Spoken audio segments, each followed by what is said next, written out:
What is going on, everybody? It's the Silence, and we're here for Extreme Rules Review Show. This was a shit pay-per-view all over, but we did not get Roman Reigns and Bobby Lashley in the main event, which is a positive. But I'm going to get the elephant out of the room first, and that is Pittsburgh, go fuck yourselves. There was absolute... What pay-per-view were we watching tonight? I thought it was a pay-per-view called Extreme Rules, not the Royal fucking Rumble. We get to the main event, which was not AJ Styles versus Rusev. It was actually the co-main event. We actually did not have the... Usually when we have nights like tonight, it would be like one of the women's... It would be like WWE Championship match like we had, I believe, at Money in the Bank, where we had like the WWE Championship match. We had a Women's Championship match, which was the Raw Women's Championship match, and then we had the Money in the Bank ladder match. Tonight, we had the Raw Women's Championship match, then the WWE title match, and then the... Intercontinental title Iron Man match, which was, quite honestly, if you don't want to give it to Rusev and AJ Styles, that was the match to end the show with, even though they fucked that up too. But the crowd can go jump off a bridge, fuck themselves, and never come back to a pay-per-view event. We get a 30-minute Iron Man match between two of the best workers in WWE outside of an AJ Styles. And the entire match, when the clock gets down to 10 seconds, the crowd would chant 10, 9, 8, 7, 6, 5, 4, 3, 2, 1, and then do bam like a buzzer. And I'm like, are you fucking serious? First time, I guess it's funny. Even Michael Cole acknowledged it on WWE's, like on the show, which I don't think he should have did that because that's going to encourage people more and more again. This will probably be the last Iron Man match that you see in WWE for a very long time. And again, fuck you, PBG Paints Arena, you fucking assholes. There was absolutely no fucking reason to go off and do that for that match. These two tried to put on the best match they could, and you go and disrespect them like that. I mean, when we, like Bobby Lashley and Roman Reigns, they got more cheers towards the end of that match than the entire match of this one. They would switch from burn it down to 10, 9, 8, 7, 6, 5, 4, 3, 2, 1. And I'm like, are you fucking serious? Give me a damn break. That is fucking retarded. I know go to the events and interact with whatever you fuck you want, like interact all you want and everything. But this was ridiculous. There was absolutely no reason whatsoever to have the crowd to continue to do that. It wasn't funny. Then WWE decided, well, they're going to keep doing that. We're going to take the clock off of the Titantron, apparently. And then, of course, instead of, and then when they took the clock off, we get where's the clock chance, and we get countdown from 10 more than once in a minute. It was pathetic. Absolutely pathetic. And to top it all off, the clock gets put back on the screen and everybody cheers it. It got a bigger pop than the match. That's fucking pathetic. Again, Pittsburgh, go fuck yourselves. Rest of this show, let me think. The rest of this show, we had a 6-second United States Championship match. We had Oscar being made to look like a fool again. Randy Orton returned and turned heel, which will be interesting to see why and when, but hey. It's better than what we had than him being a babyface, which is fine by me. We're going to find out probably on Tuesday. We will have another United States Championship match on Tuesday between Nakamura and Jeff Hardy. Hopefully, and probably will last longer than 6 seconds unless Randy Orton comes out and attacks immediately or something. I don't know. I expect with Jeff Hardy being injured a lot that like his injuries are piling up, and he's probably going to take time off, so they needed to get the title off of him ASAP. But this isn't Turning Point 11, where he was all doped up. This was just him being completely injured with all his injuries. So they probably cut the match short because of that. And the Iron Man match that they had tonight, which I figured matches were going to get cut short. The only match outside of the Iron Man match that actually went over 10 minutes was, of course, Roman Reigns and Bobby Lashley. Because WWE wants to try and display the two big guys from Monday Night Raw in a prominent role, which, again, nobody cared about. Pre-show, we had Andrade Cien Almas versus Sin Cara, another good match between these two. Probably not as good as the match on this past Tuesday, but a good match overall, showing that what both these guys can do. It wasn't a squash at all. Almas ends up winning after the running knees in the corner and the hammerlock DDT. Sin Cara showing that if WWE wanted to give him a little bit of more TV time, he could actually do some heavy lifting. Unfortunately, due to, again, I did notice that Andrade Cien Almas really didn't get any reaction coming out. And I know I didn't mention this on Tuesday and I should have, but the Mexican mask thing for, like, Sin Cara did it too. He came out wearing his old Sin Cara mask and he ripped that off and had his other one underneath.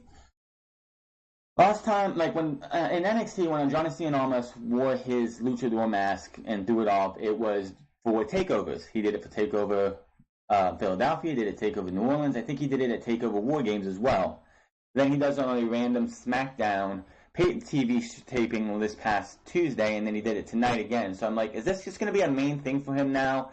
It's like he's going to wear the Mexican mask every single time. That was supposed to be like a special thing for him, not every single time. New Day vs. Sanity, this match was crazy, and I did notice that it looks like WWE is going to fat shame Killian Dane by making him wear a t-shirt while he wrestles for SmackDown Live, because the entire match he had a Sanity shirt on the entire time, even though when he was down in NXT he never wore a t-shirt he never wore a t-shirt. So this is Vince McMahon was like, he's so husky and fat. He has to wear a t-shirt. He has to wear a t-shirt. Our fans would be scared if they saw him wrestle with that jiggle on him. Then another way for WWE to fat shame another husky dude like Killian Dane. This one was a good one. Sanity ended up winning this one when Alexander Wolf blocked a German suplex on the outside by Kofi Kingston. Kofi Kingston tried to hold on as he was falling backwards, and Eric Young elbow drops him off the top rope through a table, and that was your top match. That was your pre-show. Sanity finally gets a win after losing their first two tag team matches on SmackDown Live. So they are 1-2 when it comes to their momentum right now. They need to start racking up wins and be the ones to beat the Bludgeon Brothers. Speaking of tag team titles, the B Team versus the Leader of Worlds was the beginning of the show. They did show Ronda Rousey was in the crowd. She was over on the hard cam side, usually where you see someone try to run away, using the time, like in that area where someone tries to hop the guardrail, they have that open space. She was right there with her husband. And as soon as they showed her, there was a big, huge Ronda Rousey chant. B Team actually win the tag team championships from the Leader of Worlds. The match comes to an end when Matt Hardy gets shoved into Bray Wyatt, and Bo Dallas hits that draping neck breaker or whatever, spinning tornado neck breaker or whatever it is off the rope to Matt Hardy, and B Team are your new tag team champions. All I can say is this has got to lead to the Authors of Pain winning at SummerSlam, because the B Team is not a team that should be ever winning the tag team championships. I mean, I guess it's a good tell-all story for them, but the B Team winning the tag team titles, I'm like, are you serious? And it was charity to them. A team that lost every single match for about a year. When Miz came over last year, for about a year. Couldn't win a match. They go on a small little streak, and now they're tag team champions. Oh, buddy. I don't even know. So the B Team are your tag team champions. Not much else to that match. We see Kurt Angle in the back, and this is interesting. He is talking about the Universal title. He says, last month I made a multi-man match, and I tried to talk to Brock Lesnar and Paul Heyman, and they refused to face the winner of that match, so I canceled it for a singles match between Bobby Lashley and Roman Reigns, because Vince McMahon realized that, well, we did that last year. It's even funny because before the show went on the air, before we went to the pre-show tonight, there was the WWE's marquee matches on the WWE Network. And what match were they actually showing as a marquee match? The Fatal 5-Way at Extreme Rules last year, which saw Samoa Joe win to go and face Brock Lesnar at Great Balls of Fire. So, yeah, it's probably a good thing they canceled that multi-person match.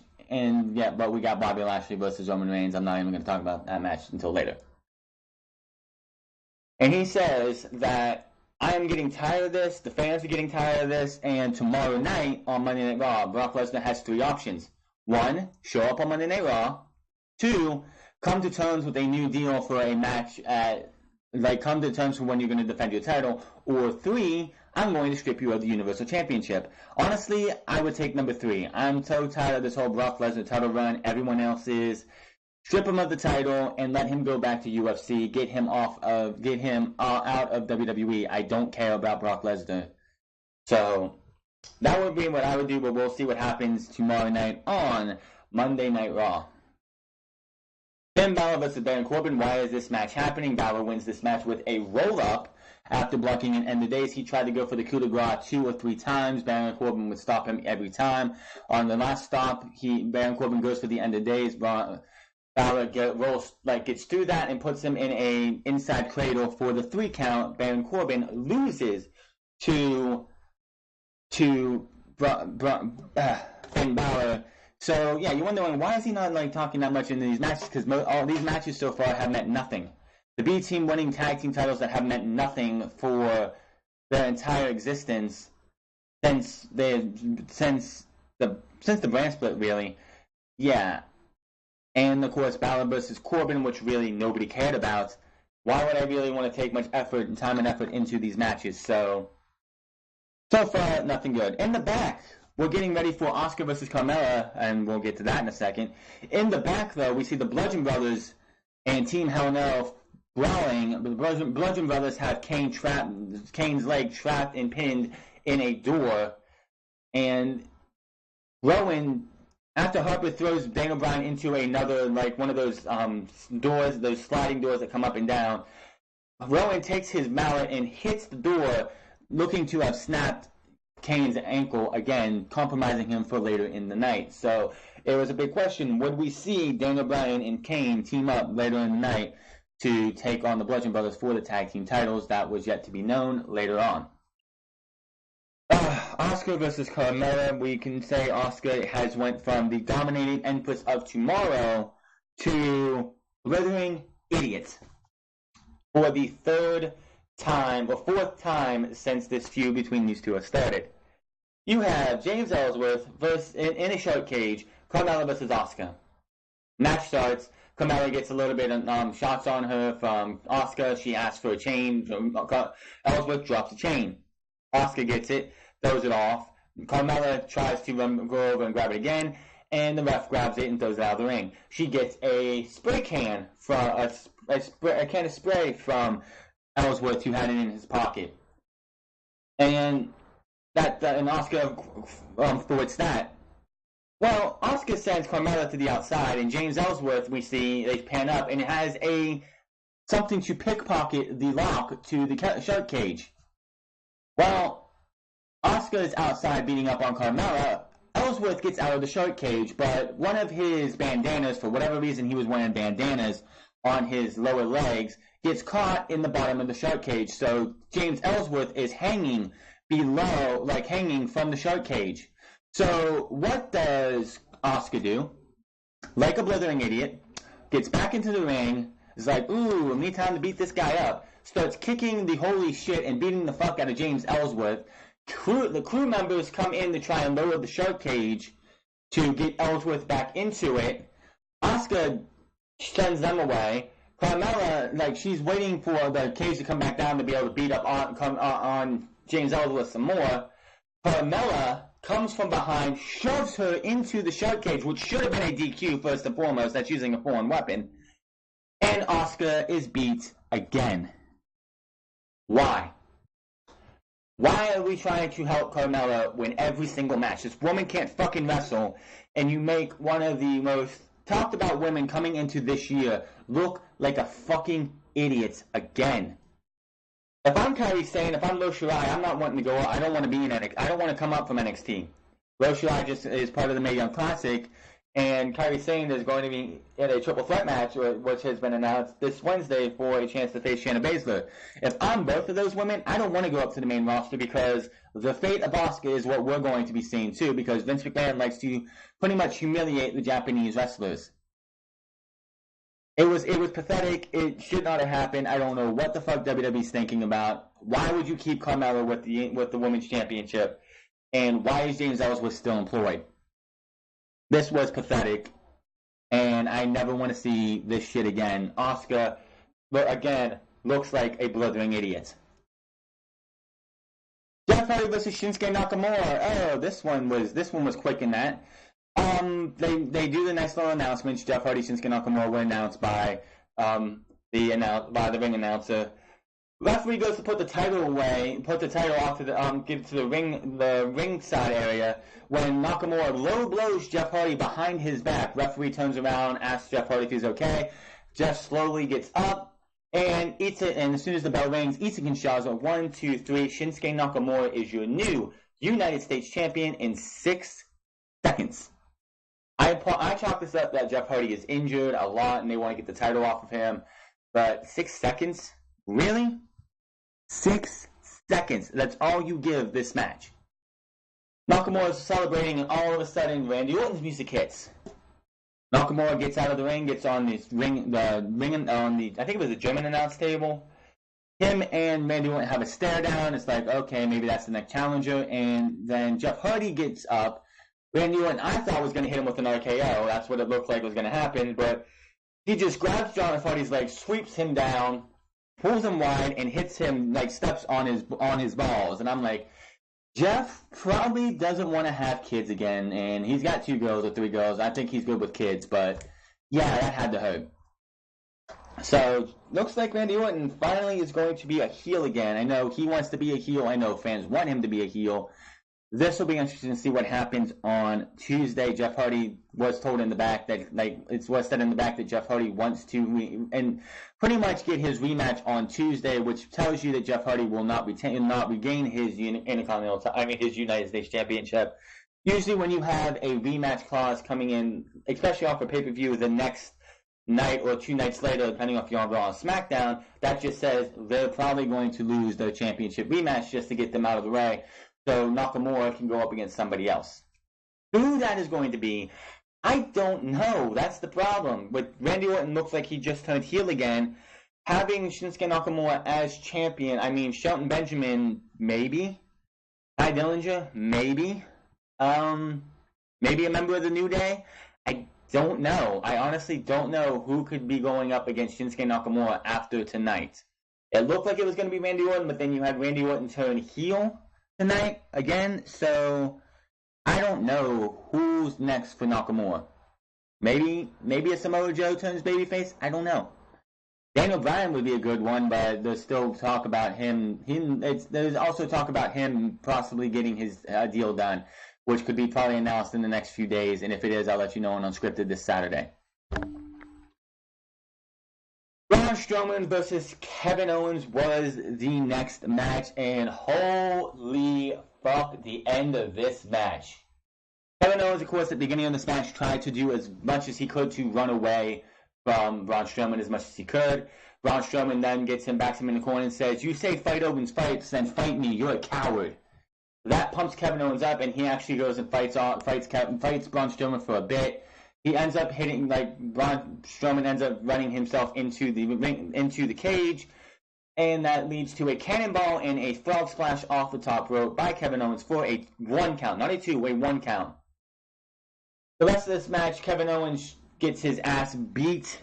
He does end up getting an upper hand for a second and handcuffs Braun Strowman. 1 handcuff. He should have had 2 just to make it a little bit more dramatic.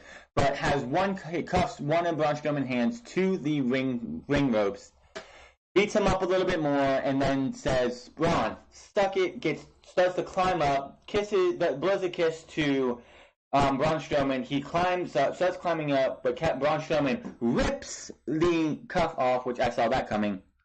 He chases Kevin Owens up top, and holy fuck, this ending. Kevin Owens and Braun Strowman are up on the top of the cage. Kevin Owens, and I said this in Twitter, and it's like, someone needs to sync up when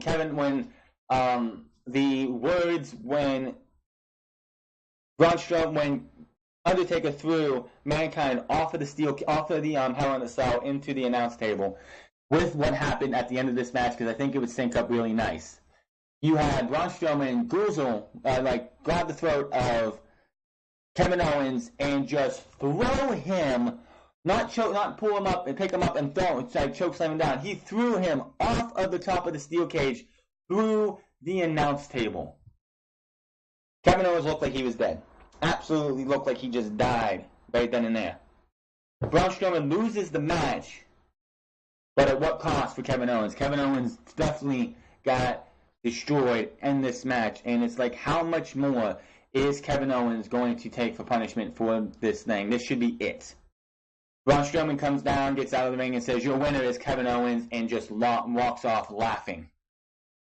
Like, Braun Strowman honestly doesn't have to be put in a series of wins.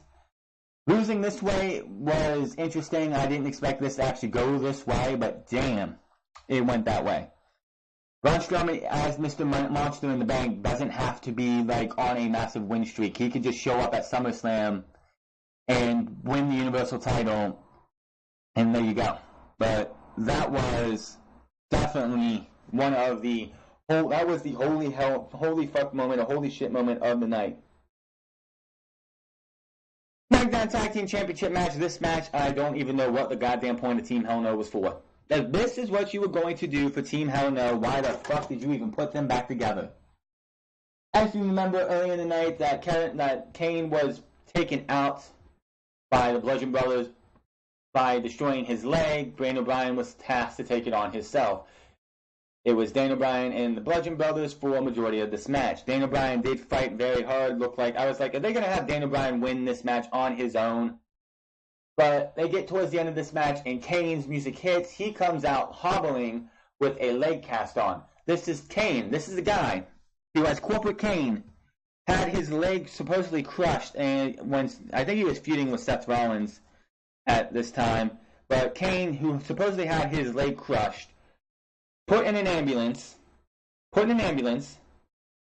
came back out as Masked Kane, took one big stomp with his leg that was supposedly injured, and that healed everything. But now we're supposed to expect Kane to look like he's actually injured. Okay. Again, can I ask, what was the point of this? Kane comes out, he tags in, he gets a little bit of offense in, he does hit a choke slam on, I think it was Harper. Yeah, I believe it was Harper. I think he got one on both of them.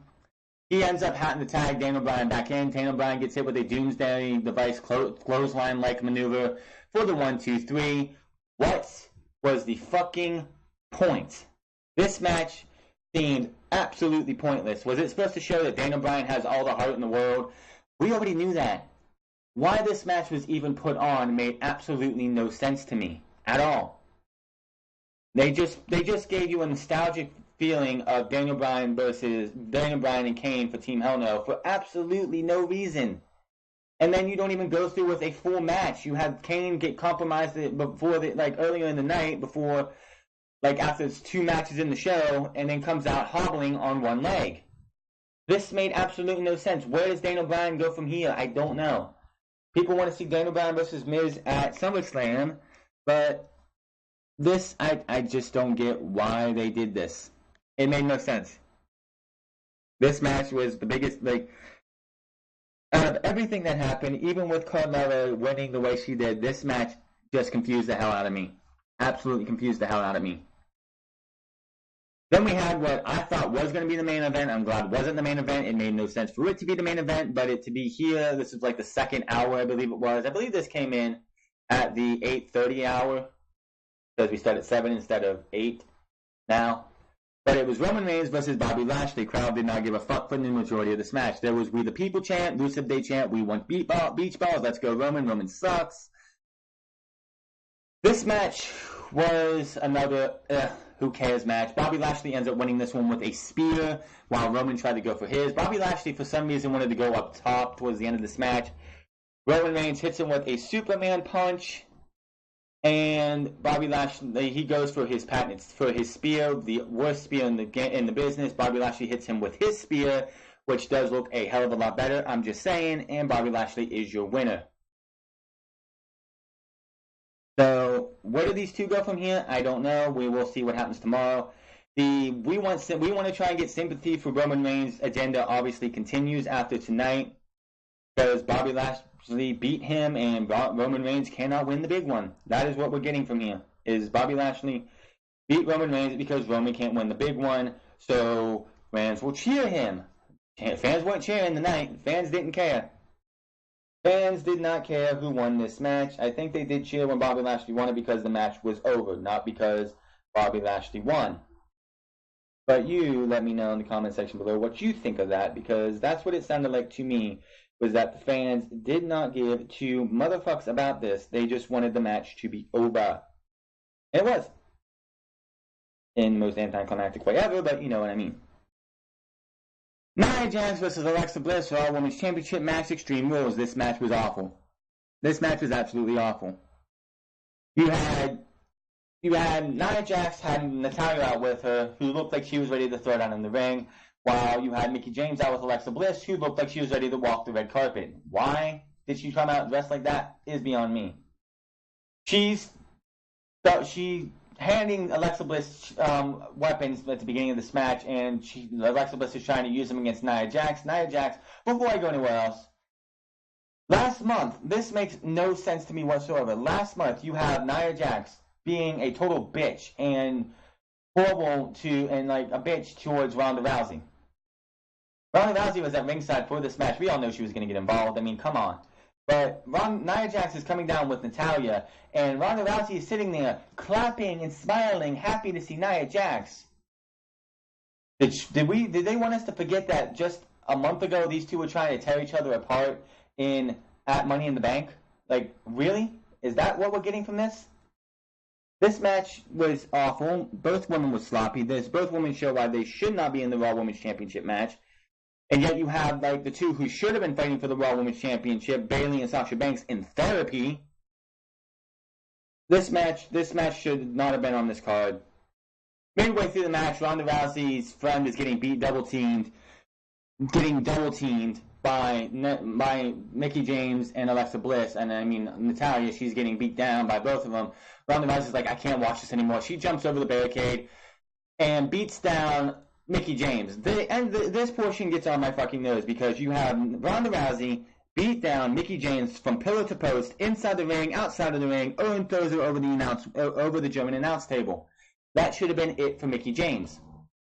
Ronda Rousey chases after Alexa Bliss now, who ends up over by her seat. All of a sudden, not even 2 minutes after she just got the royal fuck beat out of her, Mickie James is back up with a kendo stick beating down Ronda Rousey. I'm like, so you just want to make Ronda Rousey look like she's inferior to these women by having Mickie James, who just got beat down by Ronda Rousey, up like nothing happened. Are you serious? You know how much that damages Ronda Rousey? It doesn't help her, I'll tell you that right now. It does not help her one bit. After the beatdown of Ronda Rousey, you have Alexa Bliss and Mickie James in the ring pelting Nia Jax with steel chairs. DDT by Alexa Bliss onto a steel chair, and your winner and still Raw Women's Champion is Alexa Bliss. These two get out of dodge because Ronda Rousey gets back into the ring and chases them off. She will not be on Raw next week, tomorrow night, because her suspension is not lifted until Wednesday. At least they keep that right. Maybe she will be, maybe she won't be. I don't know.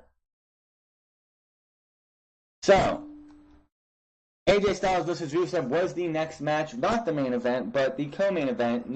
I guess they wanted to make this the cool-down match, even though I believe the Alexa Bliss and Nia Jax match was a cool-down match because nobody really cared. There was not really any match that needed to cool down this crowd, because this crowd was not hot and on fire at any time in this show until we got to the main event where they wanted to be a total bunch of assholes. AJ Styles and Rusev put on a pretty good match here. There were multiple times where it looked like Rusev might pull this off. Mochka kick. He tried to go for the accolade.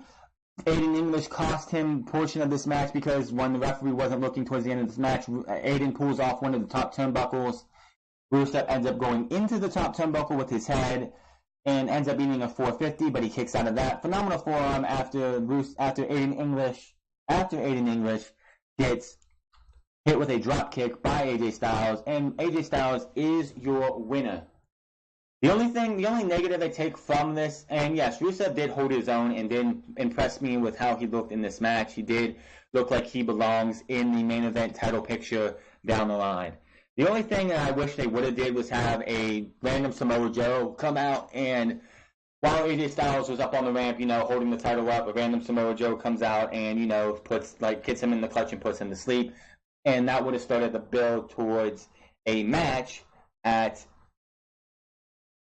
SummerSlam, which they did advertise a couple times tonight with the most boring advertisement ever.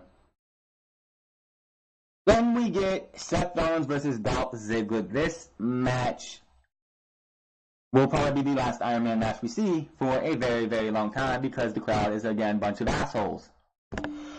First fall from Rollins was at the 25-20 mark. The next few falls will be within a 10-minute time period. Rollins was up 1-0. Stomped by Rollins after the 22:02 mark for a second fall. Rollins is up 2-0. Rollins gets a third fall after that because Drew McIntyre, pissed as fuck that Dolph Ziggler is now 2-0, comes in and beats the holy fuck out of him. Gives him a 3-0 fall, and then, of course, Drew McIntyre beats the hell out of him some more. Ref kicks him out. He hits a Claymore on Seth Rollins. Dolph Ziggler gets his first fall at the 19:30 mark. Dolph Ziggler hits a super kick right after that, at the 18:50 mark for another fall. We were at 3-2 at this time. Zigzag at 17:50 to tie it up. Ziggler takes the lead with his feet on the rope at the 15:48 mark, and the score is 4-3 at this time. And for the rest of this match, for the next 12 minutes and 40 seconds, Seth Rollins is playing catch-up. He is trying to do everything he can. The superplex off the top rope into a Phoenix Splash. He goes for a frog splash. He goes for every single move that he can try and think of to get a fall. He finally does tie it up at 3 minutes and 8 seconds. I believe he hit the stomp he hit something. I think it was the stomp, or it was the Revolution knee for a tie at 4-4. Seth Rollins is then in control, trying to win this match and go up 5-4 to win it. He hits the stomp at 10 seconds left. He is crawling over, trying to get the pinfall. And the timer runs out before Seth Rollins could get the pinfall, and we think, oh, that's it. That's going to be the end of this match. Ziggler is going to walk out with a 4-4 tie. Kurt Angle's music hits. He makes his way to the stage and he says, we don't want to see a tie. Nothing's been resolved. We're going to sudden death overtime. Ring that bell. Get the ref back out there. This is going to be the next fall wins. Okay, it's like maybe we get another 5-10 minutes of this match. Nope. Drew McIntyre runs out from where Ronda Rousey was sitting in that area, gets back on the ropes, gets knocked off, and with a distracted Seth Rollins, Dolph Ziggler hits the zigzag 1, 2, 3, and Seth Rollins is defeated. Dolph Ziggler is your winner. And that was Extreme Rules. Or should we say lack thereof Extreme Rules. This show was a steaming pile of horse shit with the Iron Man match pretty much disappointing. I honestly would have liked how I think other people pitched it, where we would have had like a Shawn Michaels. Wait, the draw happened still, but instead of being 3-1, 4-4 as we draw, we go 0-0. I think that would have been a better story. These guys have been in a 30-minute match before, I'm pretty sure. I'm pretty sure the rematch for the Intercontinental title was over 30 minutes on Monday Night Raw just 3 weeks ago, or like 2 weeks ago. So why could this match have been something like that, where they try and get pinfalls, but nothing happens, and we go to a draw? But of course, with Drew McIntyre being there, they wanted him to get involved to try and help, and he of course would help Dolph Ziggler retain the title. So Dolph Ziggler ends up winning in a most anticlimactic draw overtime I think we have ever seen. I know we had Shawn Michaels and Bret Hart in overtime back at WrestleMania, 12, where Shawn Michaels ended up winning the match. When was the last time after that that we had a draw that ended as bad as this. This was terrible. This Iron Man match, take out the crowd, this Iron Man match still was terrible. We've had a 10-minute period where we got 7 falls. And then we got another one to tie it up at the end. This show suffered all around. This show was terrible. Both women matches sucked. The U.S. title match was disappointing that it was only a 6-minute match. Of course, I still think that chalked it up for Jeff Hardy being injured, and they just wanted to get the title off of him and not want him to do much so they could get him off. Randy Orton coming back and turning heel was a big shock. Where does Seth Rollins and Dolph Ziggler go from here? Dolph Ziggler and Seth Rollins will probably not have a rematch because everything was solved in this match. You have Seth Rollins losing to Dolph Ziggler, but Seth Rollins not losing clean, which who knows what's going to happen with that. But Seth Rollins is not in the Intercontinental title picture anymore. It's going to be whoever they want it to be. And honestly, I don't know who's going to take off. We're going to have a lot to think about tomorrow or watch tomorrow. There's a lot of questions coming out of Monday Night Raw, coming into Monday Night Raw tomorrow night. This show could have been a lot better, but it was Extreme Rules, but lack thereof Extreme. Yes, Kevin Owens getting pretty much murdered again by Braun Strowman, which their entire feud is going to be known as how many times can Kevin Owens be pretty much attempted, like how many times can Braun Strowman attempt murder on a guy before the feud ends. But I don't expect to see Kevin Owens again for another week or two just to sell his injuries. Roman Reigns, again, they're going to try and build sympathy tomorrow. It's not going to work. Nobody gave a fuck tonight. No one gave a fuck that the match happened. Nobody gave a fuck that Bobby Lashley won. Nobody gave a fuck. That's that. But that's going to do it all for tonight. I'll be back again for Monday Night Raw. Hope you guys have a wonderful time tonight. Make sure to follow me on Twitter at TheFrance. Hit that follow button over there. Follow me on twitch.tv/TheFrance08. Hit that follow button over there. Hit that subscribe button. Comment down below. Like this video. Dislike if you want to as well. It does not matter to me.